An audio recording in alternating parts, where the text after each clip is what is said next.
Hi, everyone. Welcome to another episode of Second Act Actors. I'm your host, Dr. Janet McMorty, and yeah, you got it. I'm still a medical doctor simultaneously trying to pursue a career in acting. My guest this week is Eliza Shin. Eliza is another doctor actor, a fellow doctor actor. She is the second one I've had on my podcast. The first, of course, was Dr. Francesca Decker. Definitely check that episode out if you haven't heard it already. Eliza is not my last. We are coming out of the woodwork, folks. Doctors, actors, doctor actors. It's fantastic. So Eliza actually started the Facebook group Doctor Actors. And so, of course, we are all this lovely little community on Facebook of doctors who also like to pursue acting. She has an incredible story. She was a board-certified urologist, and now has pursued a career in acting. She has an inspiring story. She's got a lot of, I'm going to say rage, but like in a good way, because I feel it, about the medical system, medical training, and for those of you who've gone through that, I think you will really relate to her story. But honestly, those of you who have been through pretty rigorous training in any of your first acts, and honestly, theater school, there's a lot of comparisons, and it's pretty intense when you look back what you had to go through to get to where you are today. So, this is a really intense story. You're going to love it. Please enjoy the incredibly motivating and inspiring Eliza Shin.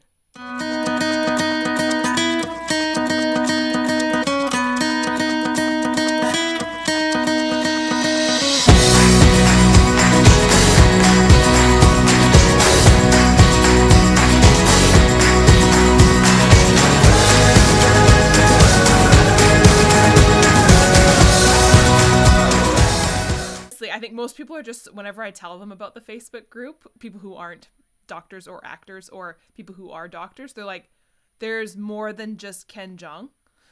Yeah. Yes, of course. Yes. Yeah. I mean, everyone knows one celebrity and just can't fathom that other people may also fall in those footsteps. I know, right? Yeah. And then, of course, he's like the pinnacle of like success, right? So they're like, oh, just you're a doctor and an actor, like Ken Jeong. I'm like, yes, exactly like him. Okay. I think in general, it speaks to the fact that unless you're a celebrity, most people don't understand that there's a whole working class set of actors who have put their children through college, purchased houses, spent decades living a life as a career, for lack of a better term, journeyman actor. So, yeah. People think unless you're famous, I think you're not an actor. Yeah, exactly. And I think, to be honest, I don't know if I ever thought exactly that, but I guess I don't think I really realized how much work it would be to ever get to that point of like quote unquote celebrity, or two, how much work there is to be that type of actor and how fulfilling it is, right? That kind of, day player or community theater or indie films and stuff like that. I mean, it's lovely. I think it's the same way that being a physician is misunderstood. I think in general, people misunderstand each other in life. And you only, see the glossy veneer and you have no idea what goes into charting, CMEs, educational credits, or whatever, malpractice insurance, blah, blah, blah. And on the side of being an actor, the business aspect of it that nobody sees, the soft skills that are needed, all of that. So I just resigned myself to just being misunderstood. Yeah, and I'm sure it's true in every industry, right? Like what you were saying, there's so much more to it than I think we even want to understand, just because it would take too much brain power, right? I remember trying to at the beginning of the pandemic, there were some people who were just kind of confused about, why isn't my surgery being done? And I was trying to explain to them about like all these by step inner workings of the hospital of how an actual surgery gets done, all the way down to like the cleaner has COVID. So you can't, that's a step that is now missing. And they're like, oh, I never thought about that. And you're like, yeah, fair enough, right? You never have had to. Fair enough. Yeah. So true. A lot of people are really bad at systems thinking, period. I mean, I just did my short film, and bless his heart, one of my actors, like 2 months out, it's like, so do you have an idea of my call time? And I was sort of like, you have no idea everything that goes. Your call time is one of the last things that I am going to attend to. But in your little almost narcissistic world, you want to know what time you're going to have to be on set so that you know what time to leave. Wah, wah. Like, whatever. Yeah, I think we're all kind of like the sun in our own little solar system. Totally the sun. Yeah, so. Oh, man. So tell me your story. How did you get into this crazy world of acting? And also, you are a fellow doctor actor. Yes. So I'd like to tell, first of all, I no longer have an active license. So that is all done. And I don't know if you or listeners have seen some of my other pieces, but trigger warning, I write a lot about suicide awareness because I was flagrantly suicidal pretty much through childhood, teenage years, even through college and med school to a certain degree, but especially during residency, it was at its peak. Largely because my mother passed when I was right about to turn 4 years old. So I have memories of being in a hospital frequently as a child. So I'm sure there's some sort of desire in there, unconsciously even, maybe to get back to mom. A hospital had been a place of just an ordinary part of my world, even at that very young age. So because of various like family traumas and dysfunctions, I found quick and easy solace in saying I was going to be not only go into medicine, that was actually secondary to being a missionary. As many children or people do in times of chaos, sometimes you either succumb to the chaos and get even more like dissociated, or you cling to things of control. And religion was a place of control. And then I also knew, even at that age, that I had enough intellect that being just a missionary wouldn't be enough. So I heaped on being a doctor on top of that. Up to then, I swore I'd never become a doctor. It held no appeal for me. But those were those teenage years. The way a lot of young girls used to run to a convent in order to kind of have an identity and some control over their life. It was not an emotional match for me, but it was an intellectual match, and the idea of emotional intelligence was only beginning to surface back in the 80s and 90s. So during medical school, I had the intellect to get through, and I suspected that I didn't really like it, but I did like intellectual competition, and I did like excelling, and I did want to belong somewhere. So I had the ability to match in urology, which at the time, 17,000 medical students a year, 42 spots in the country, plus I was female. It was a way of providing service to gender inequity, and I got a spot at a decent institution. And during my surgical intern year, it just, suddenly I wasn't special anymore, right? Like, I was just another surgical intern, and gender became so important right after medical school, because all my male former classmates now were at the top of the social heap. They were surgeons, female nurses were falling all over them to get on now to the rest of their lives. And I realized that the rest of my life needed qualifications I didn't have. I wasn't fun anymore, if ever. I wasn't feminine because I tried so hard to be androgynous and kind of male passable so that I'd be accepted by that group. Because of the emotional nature of everything at the hospital, my only coping mechanism was to distance myself and become hard and angry and frustrated. I also am small in stature, plus I'm an Asian female.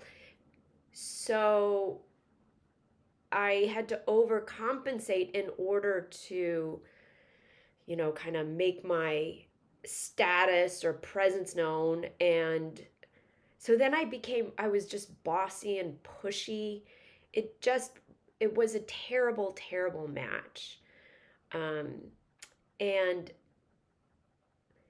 somewhere along the line, I realized I'm pretty gifted, and now I'm making some decent money, and it makes no sense that I'm perpetually suffering and resentful for having to wake up in the mornings. I had started therapy my first semester of medical school because of a lecture in the psychiatry department made me realize I think I need a little bit of help. This is all to say I knew I needed to get out of medicine. Something told me that. So I switched from urology to radiology because I needed to pay off my loans somehow.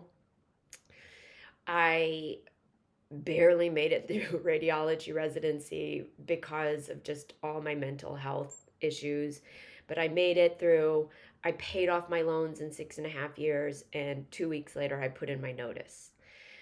All that time I thought music was going to be my salvation because I'd been musical as a child, and then for a few years I pursued enough music to realize I'm not cut out for the life of a professional musician. And I started having the same feelings towards music that I had with medicine, like are we done yet? I just didn't have that natural kind of curiosity. But at the same time I started music, someone had said I should, get an agent in Chicago. And little by little, acting just sort of stuck around. And so it's not a glamorous story of, oh, I've always thought of being an actor, but I had to just fulfill certain responsibilities, but I held out and now I'm successful. That's not it at all. It's sort of like I had a first long-term relationship, almost marriage with medicine. I needed to divorce myself from it. I thought this other person was going to be able to be my identity. That didn't work out, but kind of this sleeper career in the background has come to the fore. So that's a long answer, but I want people to understand that sometimes you just make the wrong decision as a teenager.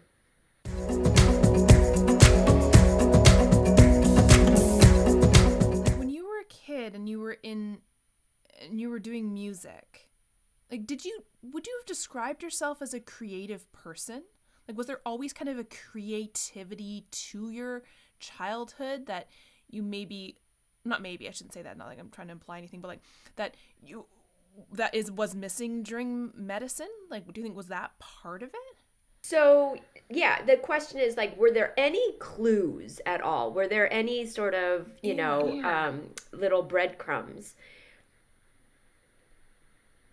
I did enjoy performing, and I was very, I scrutinized that as I was, going through these classes and everything in Chicago, because there's a difference between wanting to be a performer because naturally you are one versus wanting to perform because you need some sort of eyes on you for other reasons. I mean, it's a razor thin line between that's the space that you feel like is home versus constantly wanting to feel special and be the center of attention. I did enjoy performing. I remember like at the piano I would play some pieces with like just like a melodramatic amount of emotion. In sixth grade, we put on The Importance of Being Earnest, and I could tell I naturally understood how a script should be lifted from the page, and yet the other students were just clearly reading the words, and I didn't know what I should do. But I also had an absence of any like adult guidance really as a child, so I was off, so there was nobody to say, hey, follow that. My biological mother had been an artist, like seamstress, fine arts, all kinds of things. So there might have been something from that end. So perhaps there was, and I think music seemed easy because it's what I call an art of execution. You hide behind your instrument or the song or whatever. It's not really you. I was coming from a bilingual, bicultural home too. I didn't understand a lot of human dynamics on the TV or in a play because they were culturally unfamiliar to me.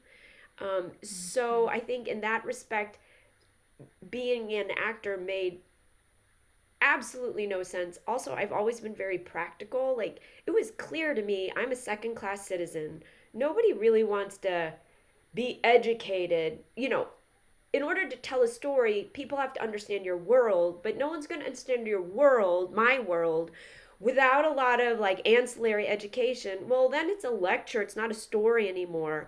I'll just be the fruit seller on the side as all the white people or black people play out their story. Then we don't have to explain me, and things are palatable to a general audience.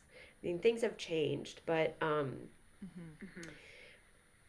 I've always loved being part of the entertainment. I was in bands. I enjoyed, employees only door. Like, I always want to go to the employees only door. I want to be part of the workings of a spectacle. That I love. So, yeah, I don't know what that is, but I've always had that. And I wonder about like the performative aspect of your time as a urological resident, right? Like, there was very much a character that you were playing. Oh, without it. That's why I could match wherever I wanted to. I knew how to charm people, turn it on, like not in a seductive or malicious or manipulative sort of way, but I definitely knew my way around people. But I could feel there was again a point in residency where I'm like, I can tell I always mirror the person who's most in power in the room. So any attending that would show up, I would become like Carrie. Carrie was loud, she spoke in a certain rhythm, but it was so ingrained in me to just acquiesce or mirror that person. And then when, Mike Carter was in the room, we would talk a little softer and we would talk about certain topics, And then when Bill Middleton was in the room, we would talk like this. I remember going home, I'm like, I don't think this is right. I don't know quite who I am. But it was such a survival mechanism ever since I was a child, and it got me where I needed to go, that, yeah, I absolutely it's that thing like we talked about at the very beginning. I had this veneer of what it would be to be a doctor or a urology person or somebody accepted into an old boys club, and I didn't realize, well, then I have to hang around the old boys all the time, and I'm not going to fit in. I don't care about what they're talking about.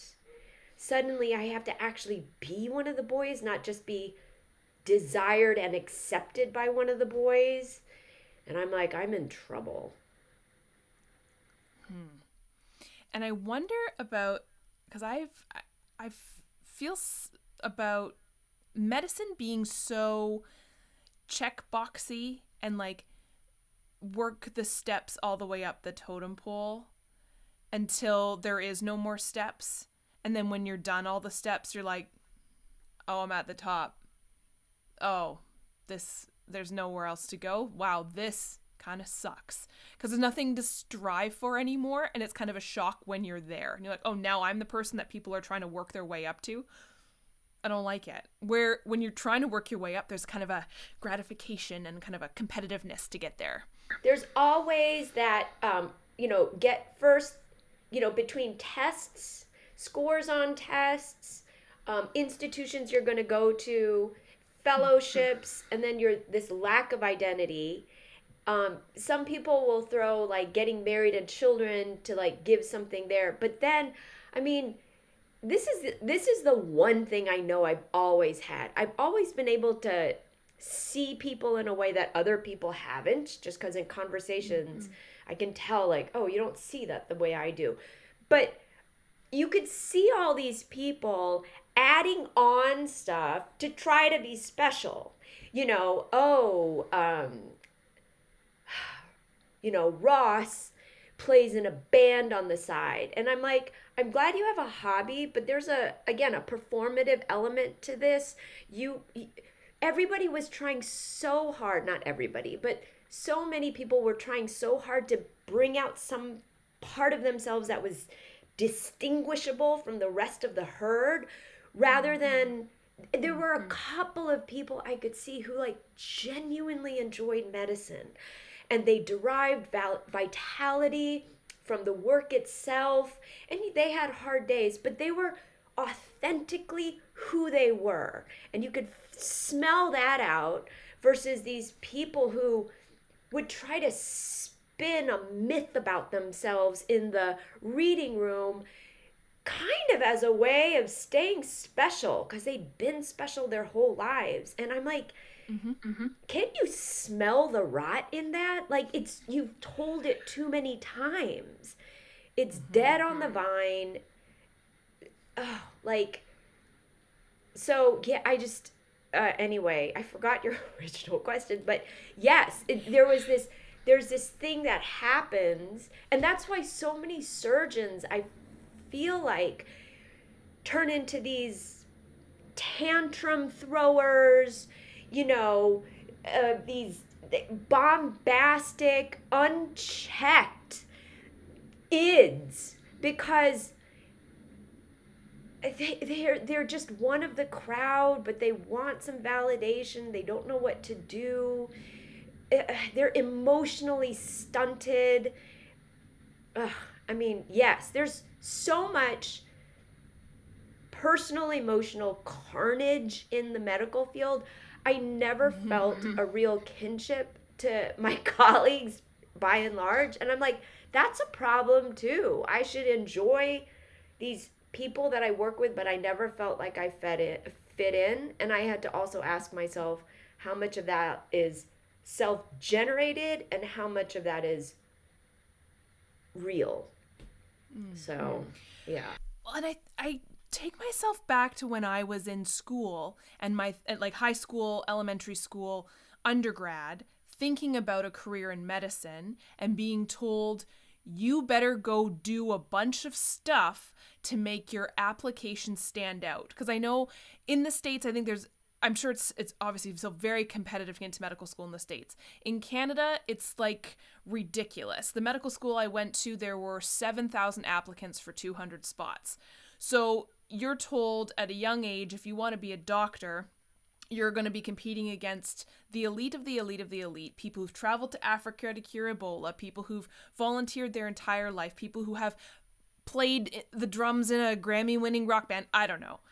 You better do some stuff to stand out. And so how can you not cover your resume with things to try and make yourself look and feel special? But then also adding on to that kind of superficiality of my, extracurriculars, and a lot of us in medicine, we were also told, because we were like, you are really smart, you're really talented, you're gifted, because we were, right? That's how we got into medicine. But nothing prepared us for when all of that stops. And that sounds extremely privileged, hearing that coming out of my mouth. Like, woe is me. But it was a gut check, definitely, when I said, oh, now I'm here and I'm done. Okay. Oh, yeah. I remember sitting in the cafeteria once with my, Chinese American, co-resident. And we looked at each other when we were in, it was the dead part of second year of radiology. So we were, smack in the middle of 5 years of residency. And we were like, is this what we worked so hard for? And we also knew we were talking, and this sad conversation, we're like, we don't know what to talk about. We were being honest, outside of the hospital, Scott was married, and he's like, we've thought about having people over, but what would we do? Would we play a game? We realized as human beings, we had no idea how to just interact because of the all-encompassing nature of what we'd pursued. It was a badge of honor to pull all-nighters as an undergrad. It was a badge of honor to have such a brutal call that you'd never fallen asleep. All we'd known was to show off how much we just abused ourselves and this culture of suffering. And then we realized we don't know how to just be people. We know how to function really well, but we don't know how to live. Mm-hmm. I've heard an analogy that it's kind of like being released from prison. Once you're finished your medical, being released, medical training and working as a doctor, you kind of go into it and then you get released and you don't really know how to function in society. And then the kicker is that you put yourself there. You chose to do this. And wasn't it a great honor that you got to do this? Because many want to do what you do and didn't have the opportunity. So you better be grateful. Right. And then also I trained in the early to mid 90s, there was such a gender disparity still in medicine, and especially in certain fields. OB-GYN and peds were riddled with women, but other places weren't. And the women I saw in my they were these incredibly intelligent single women by and large, just brittle personalities. No one liked to really be around them. They tended to run high anxiety. They were just shells of, they were women by chromosomal analysis only, but I didn't know who those people were either. Because it was also a time of extreme division in what a woman was. It was either body or brains, and body at that time was all Victoria's Secret angels. It was the time of the supermodel, or I like to point out high-powered, intelligent women looked like Madeleine Albright and Janet Reno. To have any whiff of femininity was sort of selling out, almost until Alec McBeal showed up on TV, and they had lawyers finally in sort of slight feminine suits. But that had to happen after gender parity hit secondary education and postgraduate graduate education, which didn't happen until the 90s. I mean, there were so many other factors that a woman of a certain intellect had to deal with. Um, and I mean, I think, you know, like even now I see my other Gen X male colleagues hitting their 50s and like they're just imploding because they haven't had to keep up with the times and they don't understand how they used to be masters of the universe and now they have to learn about diversity and they're just mad and sulky about it. I mean, it's kind of a social, personal maelstrom that some people aren't tolerating very well.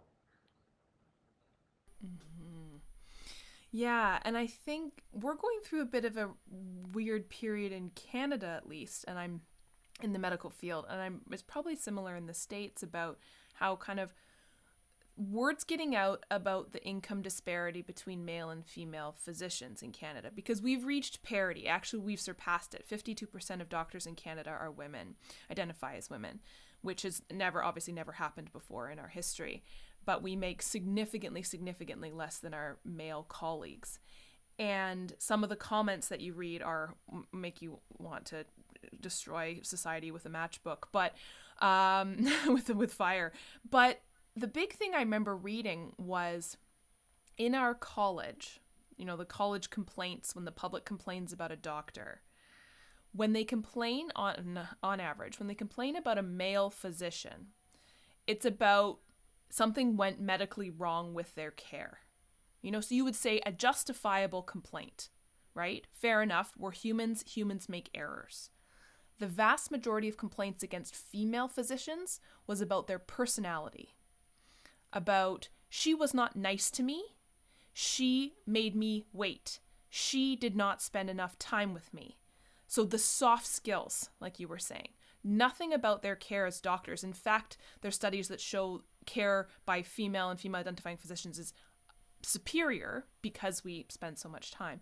But I was just fascinated by that, and it made me really angry because I know like you have tried to masculinize myself so much that my voice, when I listen to what I sounded like prior to medicine, my voice is actively deeper and kind of more forceful because I want to be seen as an equal, and I want my patients to respect me, and that's how I think I can do that outside of becoming a white British male, because then I'd look exactly like a doctor's supposed to look.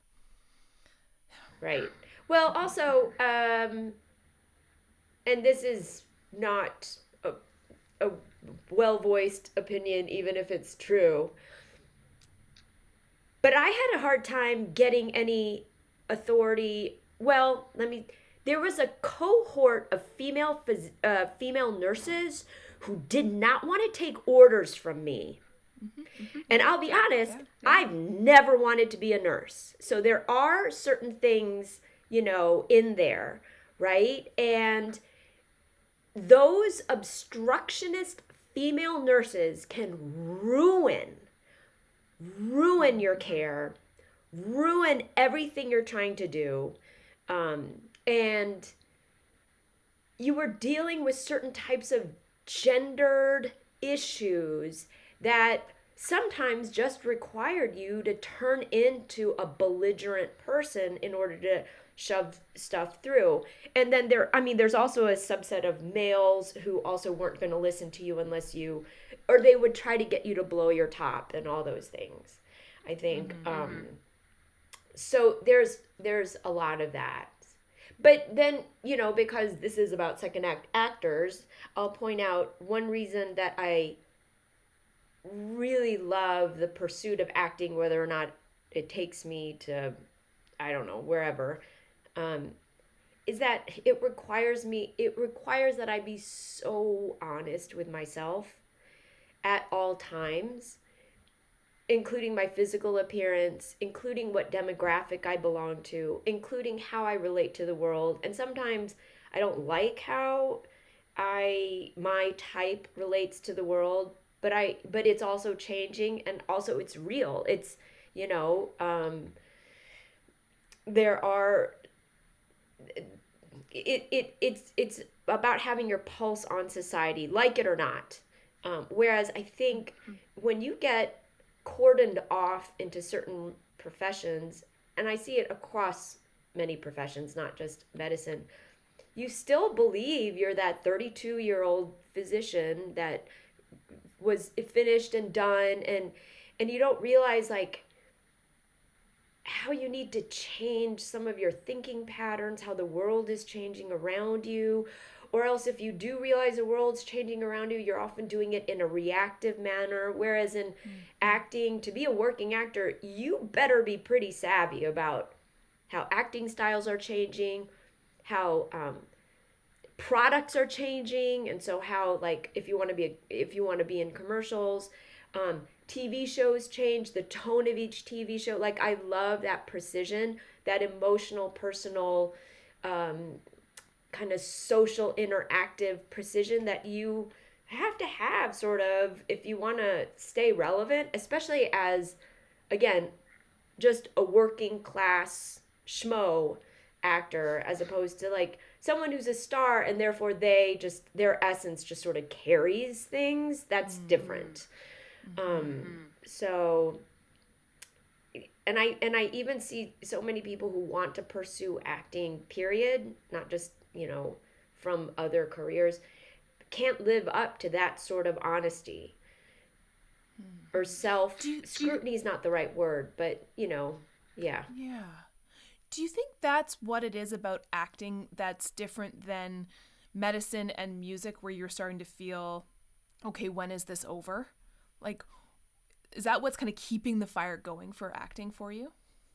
I can see that. I have the same natural, persistent curiosity and questioning that some of my medical colleagues had with it. They're like, did you see that study that came out that showed that, if you like change the gradient echo for this, that, like, they were just genuinely curious. And to some extent, I have such an intellectual mind that took me so far, and music too, like, to a certain extent, like, I really enjoyed the execution of it. But there always came a limit at which I'm like, just keep moving, like, be done with it. But they're like, no, the sound is wrong, like, put more. And I'm just like, can we just play the song? Whereas here, I will lose myself. Like, the question is, where do you lose yourself? And I will lose myself in take after take of a self-tape, or watching a show and being like, well, what did they do here? It satisfies my curiosity on multiple levels in a way that's sustainable, as opposed to this sort of like, forced execution of skills and talents. And I can see in other people when they're like, you need a better self-tape setup, it'd be great if you got these lights. Oh God, like, do I have to get more lights? Like, I can see where they're coming from.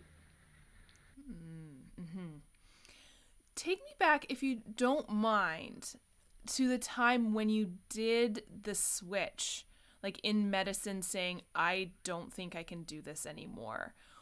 You kind of had alluded to like a bit of a kind of a pivot point, that you said psychiatry, talk in medicine. But take me back to that. I'm curious about that, if you don't mind talking about that, how that came about. And then I know you kind of did music for a bit, but I want to dig deeper into why acting. So, the medicine, I mean, even my first semester of med school, like, I didn't enjoy it, I just, and like, I had the ability to just cold memorize facts. But I knew people who would just devour the pathology book. It was just so interesting to them. And I'm like, there's something different between me and you. And then I had the hardest time picking a specialty. And again, because like you've got a creature that doesn't even belong in this terrarium and you're trying to find the right corner for them. And I couldn't do that. And then so I just picked the thing that was going to make me the most special. You know, a female urologist, like you can't get much more special than that.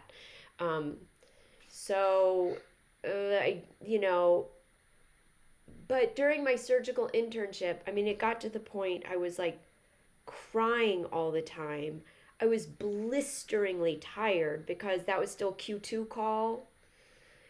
Also, because I just cold memorized facts without having a deep understanding, I could tell like I was running into certain walls about like what to do. Whereas like my co-resident Sean, who won intern of the year, you know, he just got it. So it made, you know, it made sense to him in a way that he could sort of like run and be a functional member of the team versus just a person executing orders like check these labs, follow up on the renal ultrasound, blah blah blah. So I just also to be, you know, unfortunately brutally honest, the day of early match, I remember walking back into my apartment at the time after the dean of the medical school had said, "You've matched here." It's like, great. Number one, I didn't really want to stay there. I kind of had wanted to go someplace else, perhaps. But number two, I walked into my apartment. I was like, did I just want to see if I could get in? I had 6 years ahead of me of residency. And I was like, that's a telling thought that I kind of just wanted to see if the club would have me.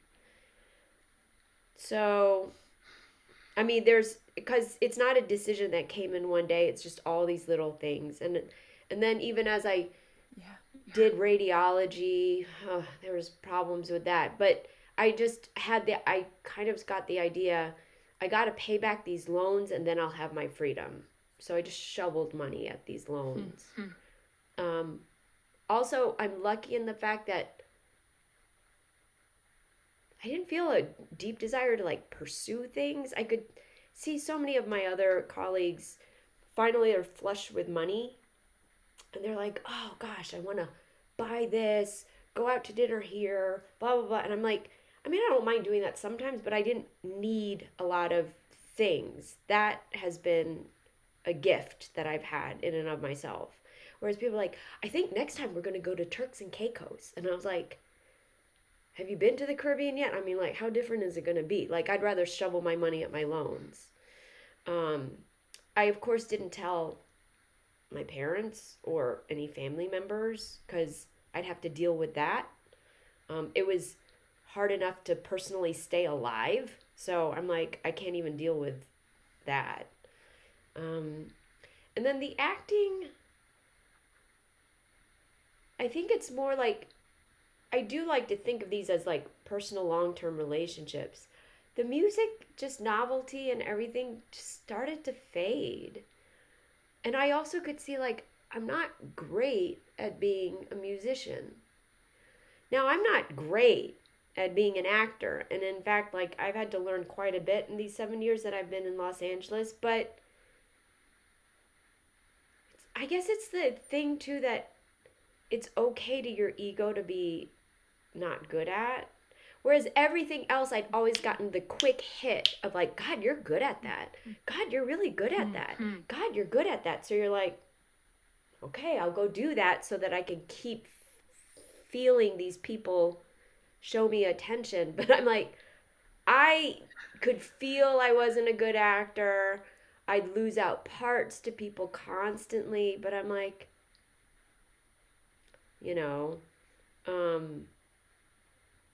I put out bad work, but it was the best work I could do at the time, and that was good enough, which is a complete and utter departure from someone who has natural aptitude in multiple areas.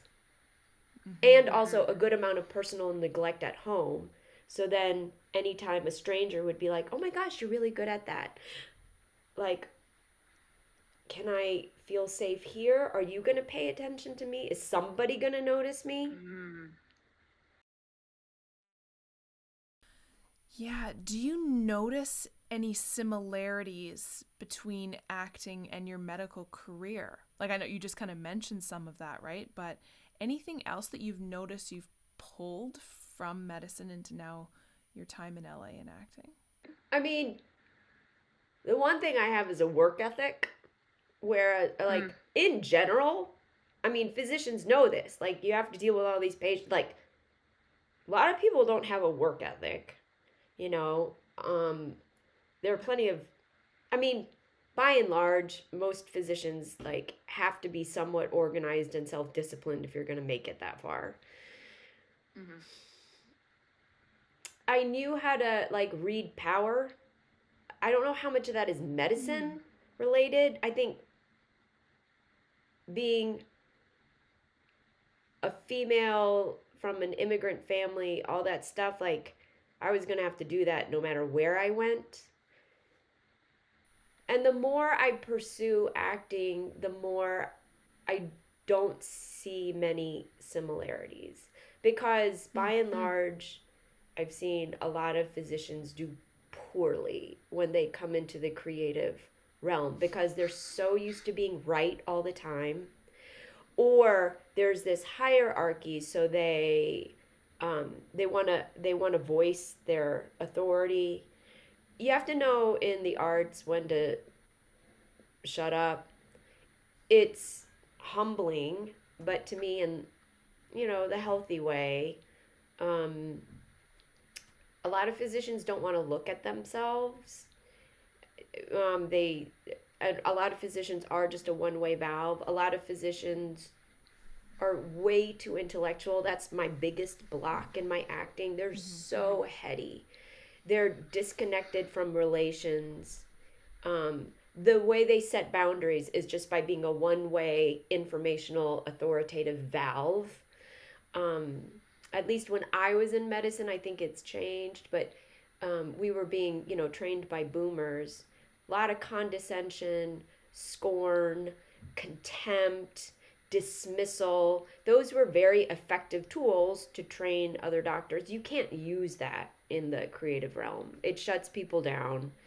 Um, and this sense of self-aggrandization and self-inflation, like, most physicians don't even realize how much of that they have. So yeah, I but then that makes sense of why I feel so at home here for all of the non-creature comforts I have. This feels natural and easy to me, and whenever I go get medical care and the physician comes in, I'm like, you're still doing this crap? Like, you've got to be kidding me. Like, you're going to do this for another 15 years? Like, gross. Like, I can't imagine being calcified into something that I had decided at the age of 16. I have heard a very similar chat about that. I love that word calcification. That's a great medical term. But why would I be the same person I was at 16 now? Like, I can't even imagine taking advice from 16-year-old me. Why would I even think I'd want to be doing the same thing that I thought I'd be doing when I was 16? Hello, we've evolved as people. And I think, yeah. Physicians, and I can think of several, like, especially dancers that I meet, like, it's just they're like, this is home. This is it.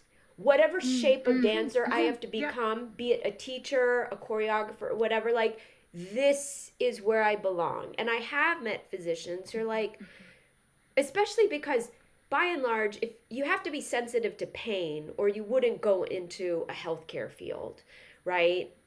I mean, the true, the of like one one case at a time, one person at a time, you're dispensing some sort of relief. It makes sense to them. Whereas for me, I was just doing that because like it seemed like it was a good idea and people looked up to that idea, but not because it was it was a true need in me that needed to be fulfilled. But I have met plenty of people who like, oh yeah, at 16 they smelled their way home. Yeah. And I think that's true for, well, it is true for a lot of careers, right? Like you meet people who, like actors, right? Who've been doing this forever and they love it. It's in every fiber of their being. But then you meet the people who are now calcified against the industry, right? I've got friends, I can think of so many in my head, friends who in medicine, like when you met them, you're like, this is it.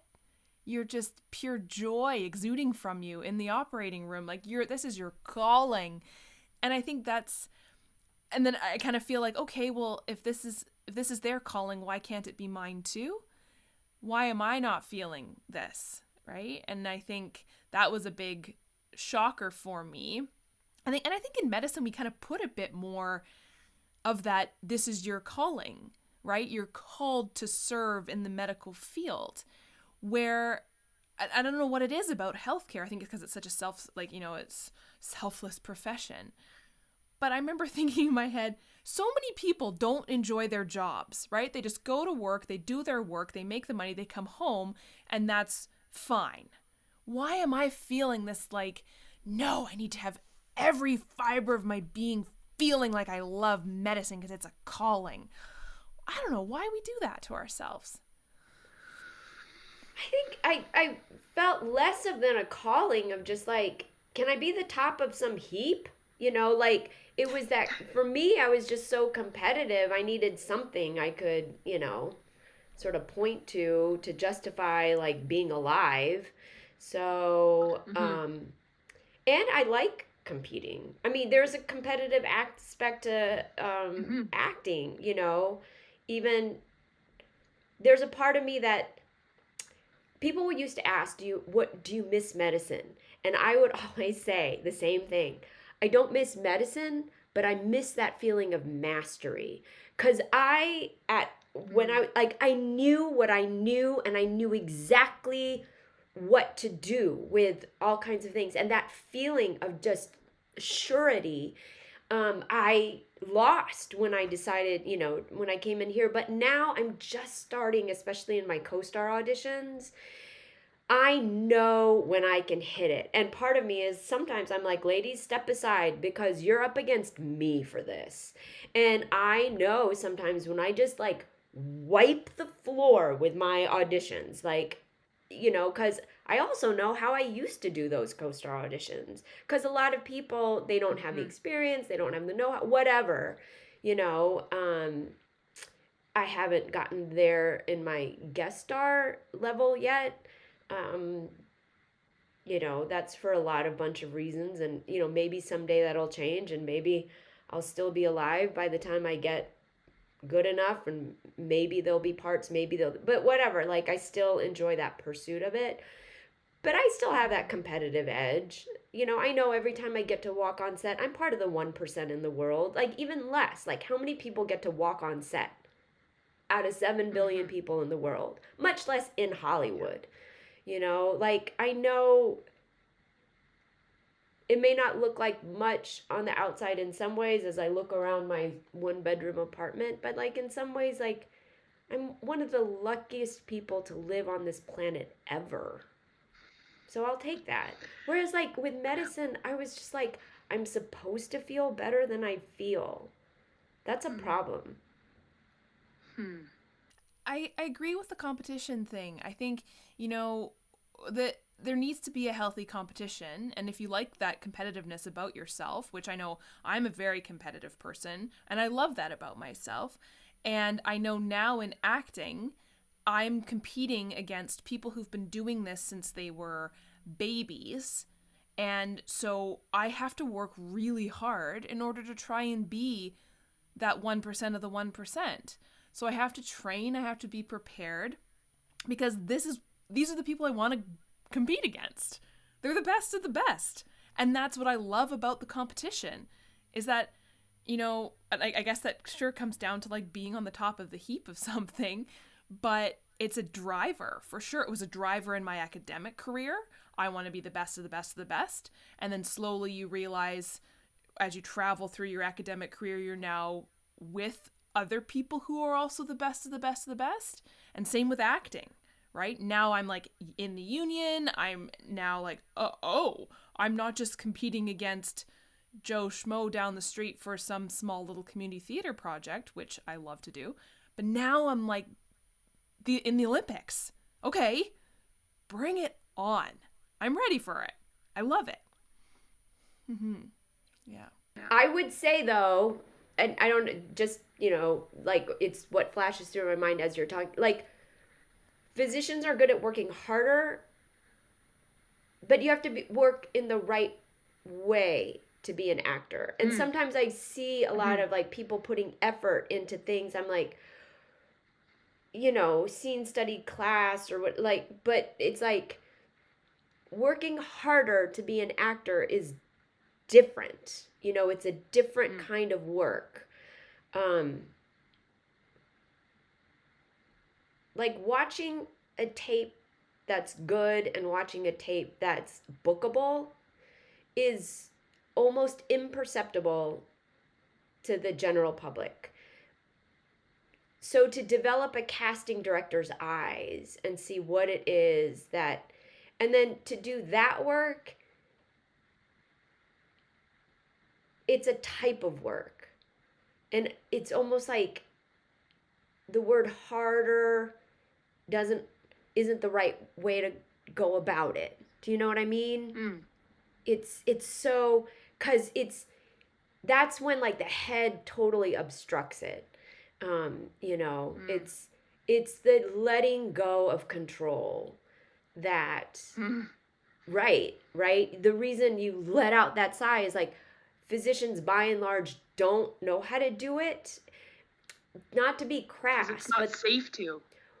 Not to be crass, but this is, I think, the effective analogy.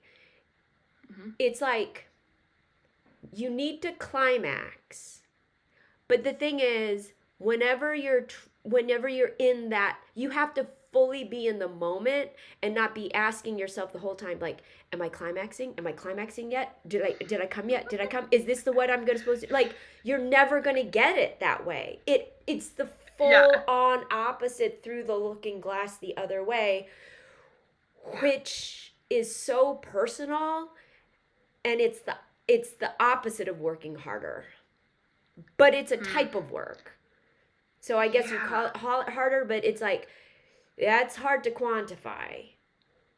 So how do you get there? How have you worked in the last 7 years to get to where you are, to feeling more of that feeling of mastery?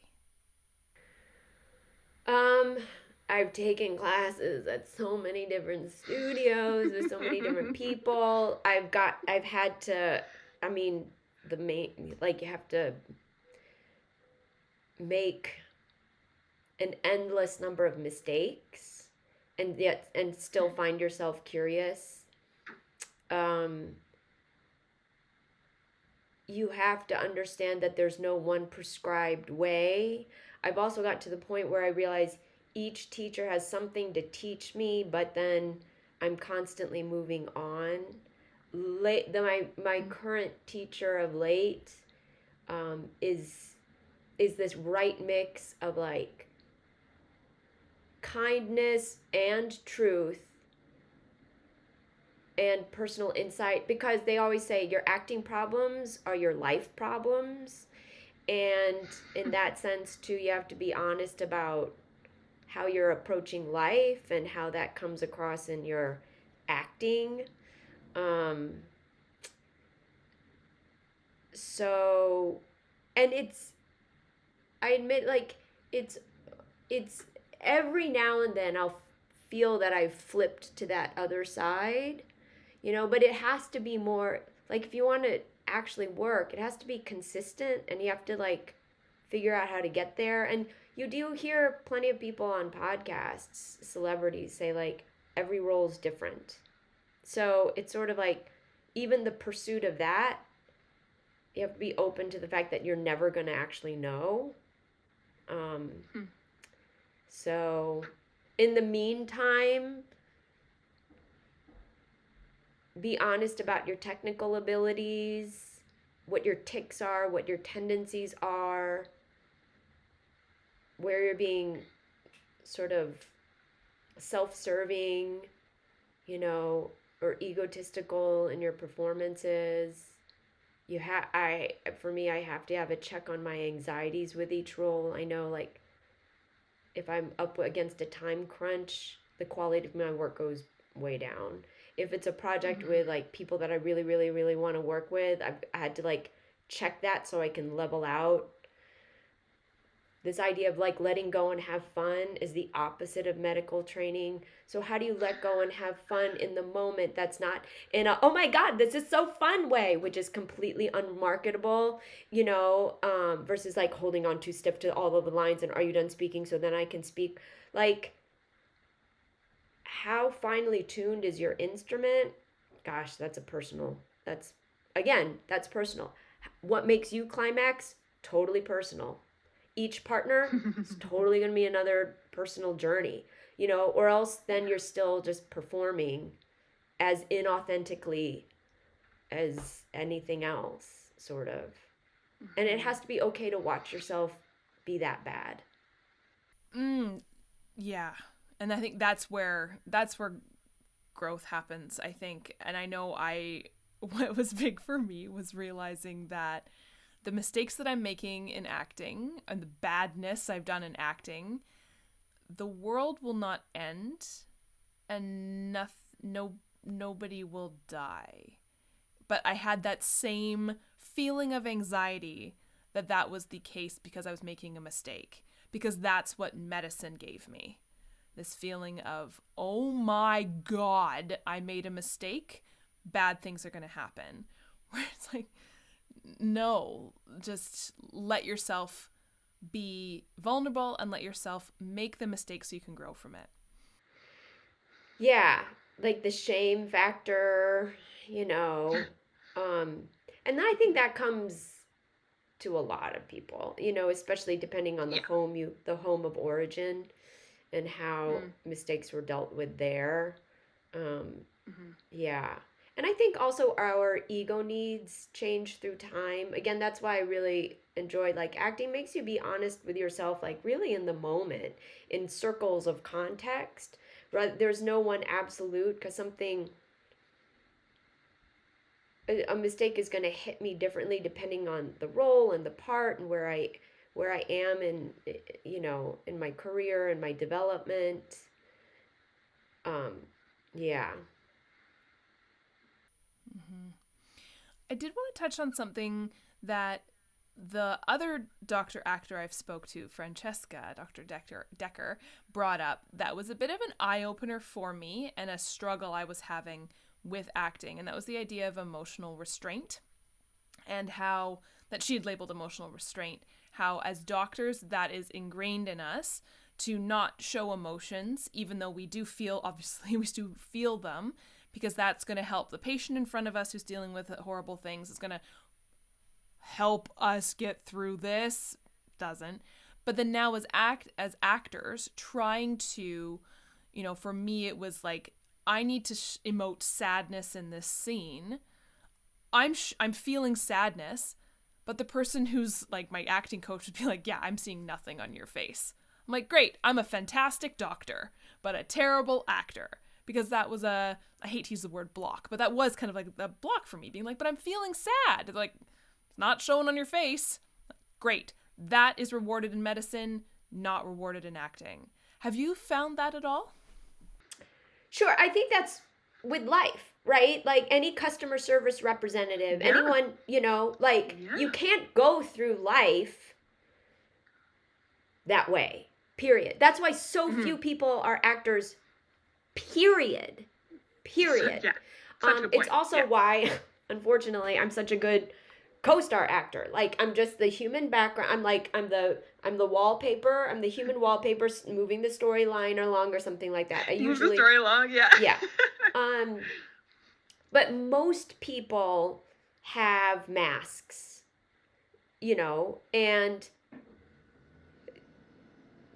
especially in healthcare or any of those industries, you have to. Like, you don't panic. People say you don't panic on the plane until the flight attendant panics, right? Like, you're in charge of those emotions, like that.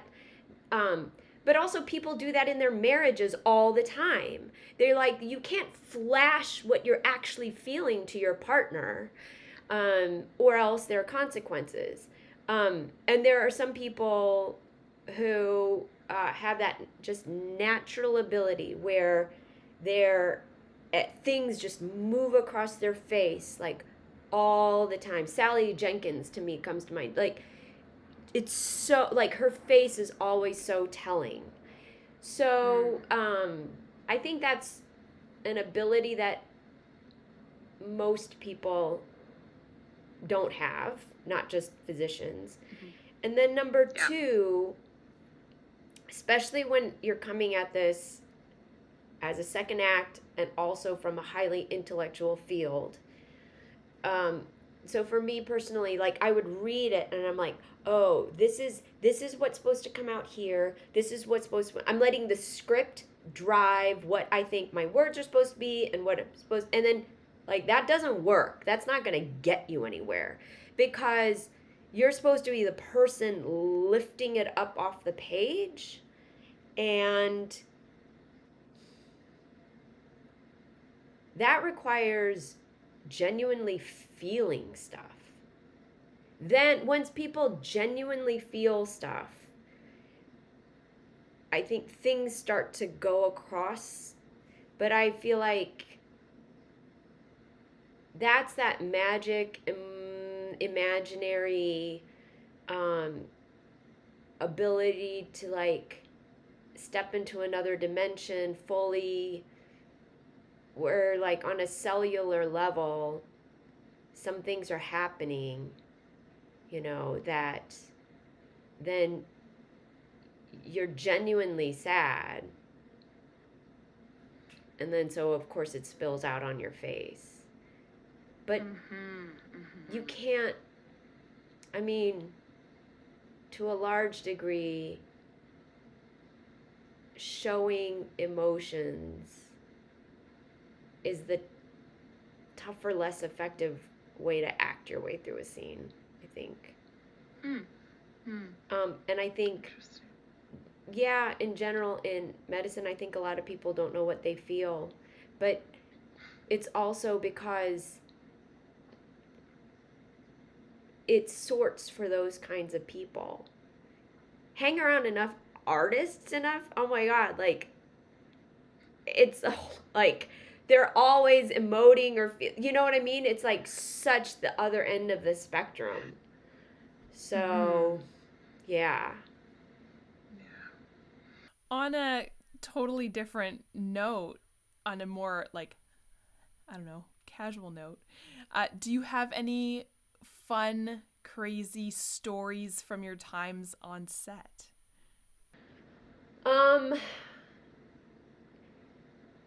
Just the other day, I didn't realize I was giving a huge speech until right before the scene, because they weren't giving out sides or just a whole bunch of things. And I, luckily, it was, like, not like an emotive thing. It was more an informational, I'm supposed to, like, tell all these people, this is what's happening and that's what's happening, and this and this and this and this. And two, like, it at least had a couple of props that I could use to, but at first they, like, someone's handing me a microphone, they're like, this is for your next bit. I'm like, I have lines in the next thing? He's like, you're so funny. Because there'd been a mix-up of sides. Also, this set is really secret. Like, they don't like to release sides. So, luckily, we had rehearsal, and then we were breaking for lunch, and then we were doing it. And you can't tell anybody. Because, like, on set, you kind of have no safe friends. Everybody's working so hard. Like, the surgeon doesn't ever get to turn to the anesthesiologist and be like, oh my God, I've never done one of these before. I don't know what we're going to do. Right? You're just like, that's all in private. And so, like, I just had to, like, pull it out, you know, just like figure it out. And, you know, again, it's like, God, you just don't realize how many mistakes you can make. I had glanced at the call sheet, like when I woke up, and I didn't think I saw my number, but also too, honestly, my eyes are changing. Like you got to make all the mistakes.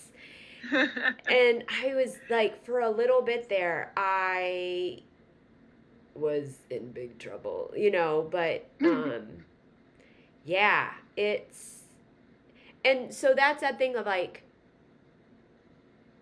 it took so much to like make it seem I wasn't doing a great job either, you know, but you know, but like I needed to be not noticeable in my performance, and it took so much to get there given all those other circumstances, and no one's ever going to hear about that. Nobody on set is like, oh my God, you really did such a good job for somebody who didn't, like, you can't do that, you know? And it's like having to like be willing, and it's okay to be completely kind of neglected, which I guess in a way, again, it goes back to my childhood. I'm like, I'm used to being neglected and not paid attention to. This is fine, you know?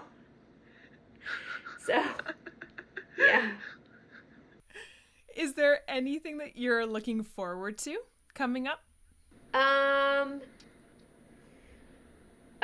Let's see. Like, my auditions, you know, have like started to like the roles are getting better. There's that period of time where you can feel you're getting better even before you see any sort of like pin or booking from it.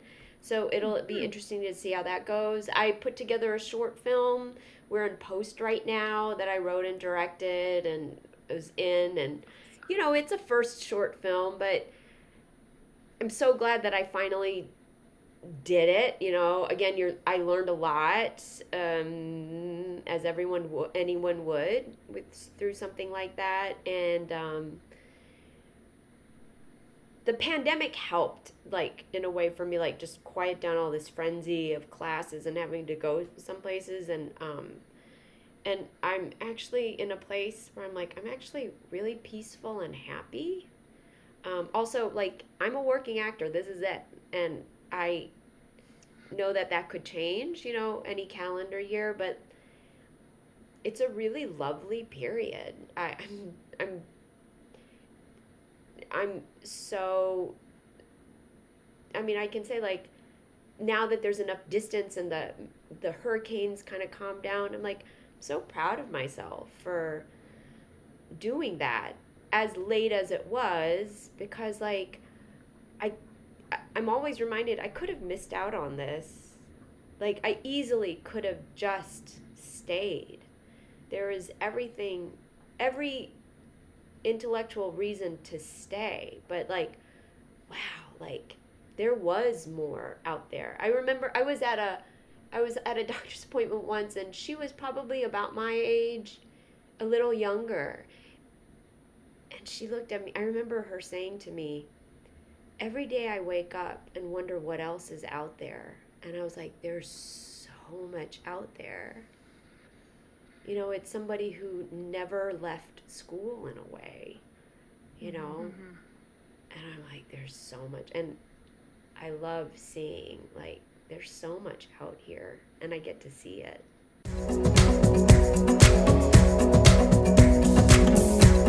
Thank you, everyone, for tuning in, and thank you, Eliza, for being my guest this week. Thank you for bringing a lovely community together, finding all of us out there who are doctors as well as actors. If you're listening and you're a doctor as well as an actor, definitely come find us on Facebook. We're literally Doctor Actors of Facebook. Come find us. We're a really lovely community. We are your people.